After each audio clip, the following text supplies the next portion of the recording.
നിങ്ങൾക്കറിയോ മാവേലി പറ്റിക്കപ്പെട്ടു. വാമനൻ സ്വയം വളർന്നു വലുതായി ഒരു കാലുകൊണ്ട് ഭൂമി മുഴുവൻ അളന്നു എന്നാണല്ലോ പറയുന്നത്. നമുക്ക് നോക്കാം അതിൽ എത്ര സത്യമുണ്ടെന്ന്. ഇതാണ് വാമനൻ മാവിലെ ചവിട്ടി തടുത്തുന്ന ഫോട്ടോ. നമുക്ക് നോക്കാം വാമനൻ എത്ര വരെ വലുതാകാൻ പറ്റുമെന്ന്. ഇതാണ് വാമനന്റെ തുടയല്ല്. പുള്ളിയുടെ മുഴുവൻ ഭാരവും താങ്ങുന്നത് ഈ എല്ലിന്റെ പുറത്താണ്. എങ്കിൽ എനിക്ക് പറയാം, ഈ എല്ലിന്റെ പുറത്ത് ആക്ട് ചെയ്യുന്ന ടോട്ടൽ പ്രഷർ ഈക്വൽ ടു പുള്ളിയുടെ total weight divided by total area. And നമുക്കറിയാം പുള്ളിയുടെ വെയിറ്റ് എന്ന് പറയുന്നത് പുള്ളിയുടെ നീളത്തിന്റെ ക്യൂബിന് പ്രപ്പോർഷണൽ ആയിരിക്കും. ആൻഡ് പുള്ളിയുടെ നീളം എന്ന് പറയുന്നത് പുള്ളിയുടെ തുടയലിന്റെ ലെങ്ത്തിന് പ്രപ്പോർഷണൽ ആയിരിക്കും. അങ്ങനെയാണെങ്കിൽ നമുക്ക് എഴുതാം ആക്ട് ചെയ്യുന്ന ടോട്ടൽ പ്രഷർ വെയിറ്റ് എന്ന് പറഞ്ഞു കഴിഞ്ഞാൽ എൽ ക്യൂബിന് പ്രപ്പോർഷണൽ ആയിരിക്കും. ആൻഡ് ഏരിയ എന്ന് പറഞ്ഞു കഴിഞ്ഞാൽ നമ്മുടെ തുടയലിന്റെ ഡയമീറ്ററിന്റെ സ്ക്വയറിന് പ്രപ്പോർഷണൽ ആയിരിക്കും. എങ്കിൽ നമുക്ക് പറയാം വാമനൻ വലുതാകുമ്പോഴും പുള്ളിയുടെ കാലൊടിഞ്ഞു പോകണ്ടെന്നുണ്ടെങ്കിൽ ആ തുടയലിന്റെ പുറത്ത് ആക്ട് ചെയ്യുന്ന പ്രഷർ പുള്ളി വലുതാകുന്നതിനനുസരിച്ച് വേരി ചെയ്യാൻ പാടില്ല. എന്ന് വെച്ചാൽ D is equal to some constant times L raise to 3/2. അതായത് പുള്ളിയുടെ കാൽ ഒടിയണ്ടെന്നുണ്ടെങ്കിൽ പുള്ളിയുടെ ഹൈറ്റ് കൂടുന്നതിനനുസരിച്ച്, അതായത് ഈ ലെങ്ത് ഇൻക്രീസ് ചെയ്യുന്നതിനനുസരിച്ച് പുള്ളിയുടെ തുടയലിന്റെ ഡയമീറ്റർ ഈ ഇക്വേഷൻ പ്രിസ്ക്രൈബ് ചെയ്യുന്നതോളം വേരി ചെയ്യേണ്ടത്. ഒരു ടിപ്പിക്കൽ തുടയലിന്റെ നീളം ഓൾമോസ്റ്റ് 0.5 മീറ്ററും അതിന്റെ ഡയമീറ്റർ 0.03 മീറ്റേഴ്സും ആണ്. ഇത് രണ്ടും ഈ ഇക്വേഷനെ സബ്സ്റ്റിറ്റ്യൂട്ട് ചെയ്ത് കഴിഞ്ഞാൽ ഈ കോൺസ്റ്റന്റ് വാല്യൂ കിട്ടും. എന്റെ വാല്യൂ 0.04 ആണ്. ഇനി ഈ ഇക്വേഷനിൽ സൂക്ഷിച്ച് നോക്കുക. വാമനന്റെ ലെങ്ത് കൂടുന്നതിനനുസരിച്ച് പുള്ളിയുടെ തുടയലിന്റെ നീളവും കൂടും. അതിനനുസരിച്ച് പുള്ളിയുടെ തുടയലിന്റെ ഡയമീറ്റർ ഇൻക്രീസ് ചെയ്യും. ആൻഡ് ഇവിടെ കിടക്കുന്നത് 3/2ന്റെ ഫാക്ടർ ആണ്. എന്ന് വെച്ചാൽ അതിന്റെ അർത്ഥം പുള്ളിയുടെ തുടയലിന്റെ നീളം കൂടുന്ന റേറ്റിനെക്കാളും കൂടിയ റേറ്റിലാണ് പുള്ളിയുടെ ഡയമീറ്റർ ഇൻക്രീസ് ചെയ്യുന്നത്. ഇനി ഈ ഗ്രാഫ് നോക്കുക.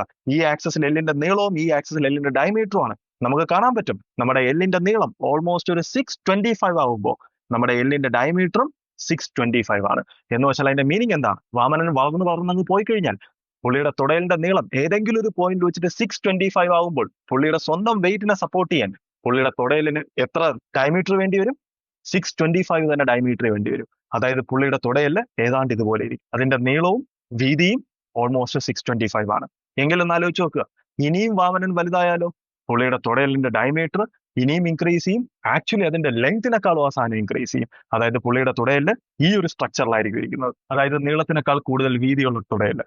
നമുക്കറിയാം ബയോളജിക്കലി അങ്ങനെ എന്തായാലും ഒരു ജീവി എക്സിസ്റ്റ് ചെയ്യില്ല. ഓക്കെ, എങ്കിൽ നമുക്ക് എസ്റ്റിമേറ്റ് ചെയ്യാം വാമൻ എത്ര വരെ വരുന്നതാകാം. പുള്ളിയുടെ തുടയല് ഓൾമോസ്റ്റ് ഒരു 625 മീറ്റേഴ്സ് ആകുന്നവരെ. നമ്മുടെ പോയിന്റ് എന്ന് പറയുന്നത് പുള്ളിയുടെ കാലിന് എത്ര ഏരിയ കവർ ചെയ്യാൻ പറ്റുമെന്നാണ്.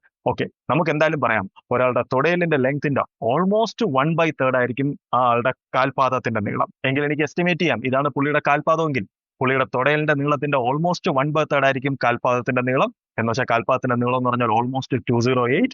ആൻഡ് നമുക്ക് ഓൾറെഡി അറിയാം കാൽപാദത്തിന്റെ നീളത്തിന്റെ 1/3 ആയിരിക്കും കാൽപാദത്തിന്റെ വീതി. എന്ന് വെച്ച് കഴിഞ്ഞാൽ ഓൾമോസ്റ്റ് 69 മീറ്റേഴ്സ്. എങ്കിൽ നമുക്ക് എഴുതാം പുള്ളിയുടെ കാൽപാദത്തിന് കവർ ചെയ്യാൻ പറ്റുന്ന ഏരിയ എത്രയാണെന്ന് വെച്ച് കഴിഞ്ഞാൽ 69 × 208 എന്ന് വെച്ചാൽ ഏതാണ്ട് 120 മീറ്റർ സൈഡ് ലെങ്ത് ഉള്ള ഒരു സ്ക്വയറിന്റെ ഏരിയ. എന്ന് പറഞ്ഞു കഴിഞ്ഞാൽ ഒരു ഫുട്ബോൾ ഗ്രൗണ്ടിനേക്കാളും കുറച്ചും കൂടെ വലുത്. എന്ന് വെച്ചാൽ ഒരു കാൽപാദം കൊണ്ട് ഒരു പഞ്ചായത്ത് പോലും വാമനെ നടന്നെടുക്കാൻ പറ്റില്ല. ഈ വീഡിയോ മാവേലി കാണുന്നവരെ ഷെയർ ചെയ്യും.